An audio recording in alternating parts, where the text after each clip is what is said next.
Classic Levy right there.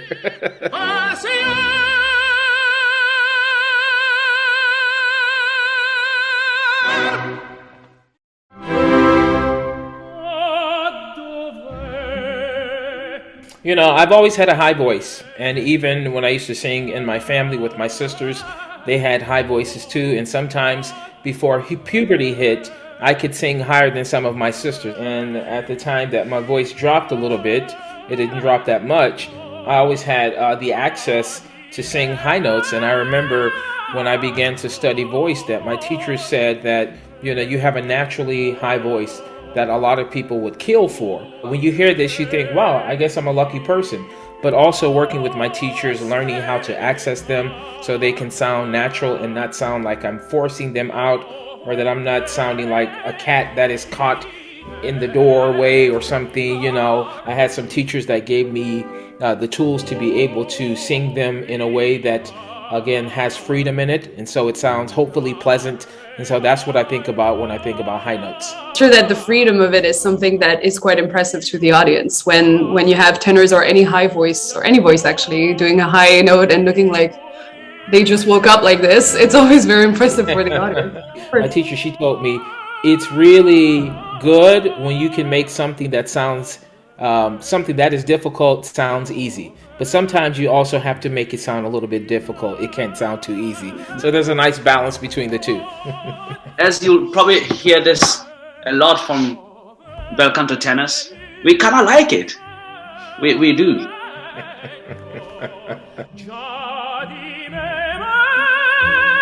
Before I became a singer, I was always nervous about something like this, you know, like how do they like project the voices in those big houses? Like, I don't get it. And especially when you have the orchestra in front of you, when they're playing that loud, how can you even imagine that the people can hear you or everybody can hear you? But I always explain to people that this is why we have to go to school, you know, to understand our bodies. First of all, the body is the first thing that you have to understand.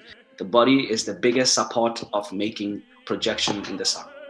My teacher told me, she's my current teacher, a few things. She said, one, sometimes you need to make people lean into you. I don't have the type of voice that you're going to be like this, you know, like some of the Wagnerian or some of the variant singers. And then she said, you also have to trust the voice. Your voice needs to be like a bird that you allow to fly in the theater, and it goes acoustically like this. If you do this, the more pressure you add, the more trying to hold it or manufacture a thickness of sound or more sound, the less it is. It needs to be an easy thing. Yes, engaging in your body, your entire body from your feet to the top of your head is your voice, essentially. If you can have a lot of relaxation and freedom, this is when you can maximize whatever sound you have. You just have to trust how it feels and not how it sounds. So sometimes I do this and I just turn my ears off, and I just have to trust that I know how to best use my body and my voice to make sure that I feel like it's right. That's right.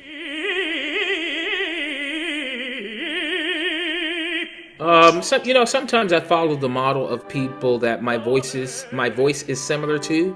Everybody's voices changes and does different things, but you say, okay, this person sang that role and sang that role and sang that role, so that might be a logical progression for me. It's a balancing act of listening to, you know, your colleagues, sometimes, you know, mentors, sometimes, you know, the theater, the conductor. All these things play into what you will sing as far as roles in opera. Recitals, like we're doing for L'instant Lyrique.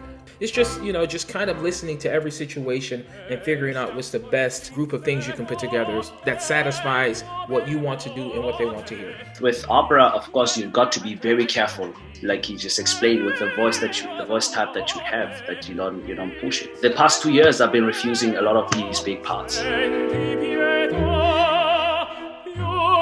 I remember years ago that I was doing a competition and I had an epiphany. I had this thing that came over me and I was like, what is this? And I said to myself that people come to the theater to enjoy. And so I don't want to get in the way of them enjoying it. I don't arrive to any stage or anything that I'm doing unprepared. So I have to trust that my preparation is that. I always say that I'm here because I should be. And that's not arrogance. That's just confidence, because I know that I have been able to kind of understand my voice and my abilities. And then I can trust to go out on stage and do that. And I think people can see when I enjoy it because I'm not worried. And they can have a much more enjoyable experience. So no, I don't have stage fright. Of course, you have this little bit of energy that happens. You know, you want to make sure you do your best and you remember all your lines, and, you know, make sure you do all the staging as you practiced it. But it's not one of these things where I'm like, oh my gosh, where you hear about these tenors and other people that had to be pushed on stage because they were so stage fright.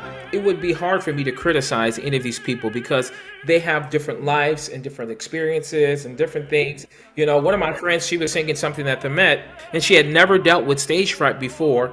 And then this one guy comes in when she's singing Costanza, and everybody else is applauding at the Met. And when they finish, he starts to say, boo, boo, just booing her horribly.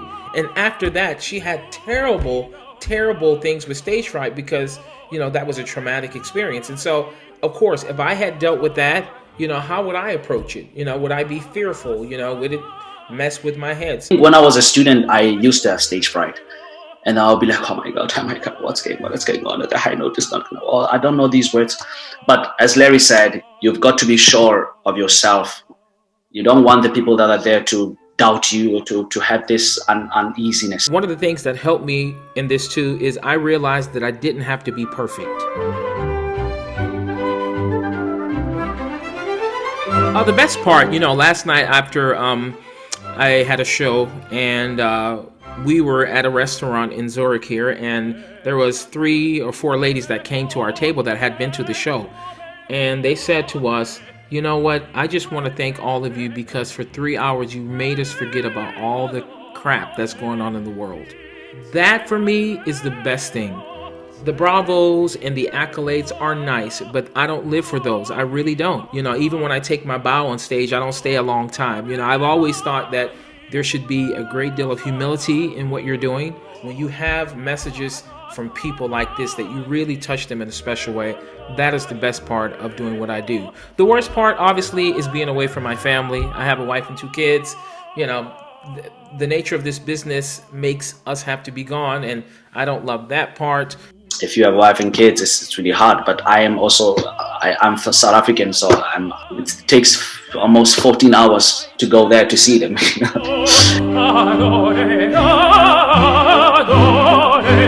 I would say, Levy, you are doing great, man. Just keep going. No, I'm kidding. Classic Levy right there. What would I say? I say it to myself. Something that my father told me a long time ago. He said, be a filter. Something that allows something to go through it and pass through. What you need, you keep. What you don't need, you let go through. Some people aren't a filter. That means the information comes and they do this.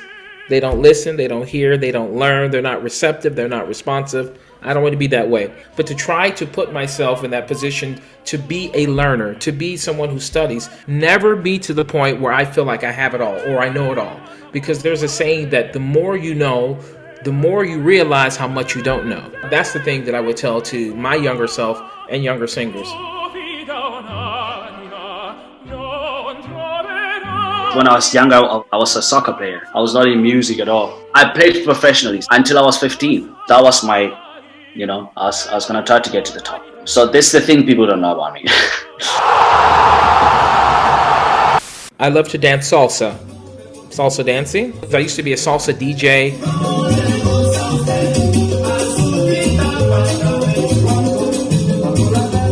I play ping pong. I play tennis.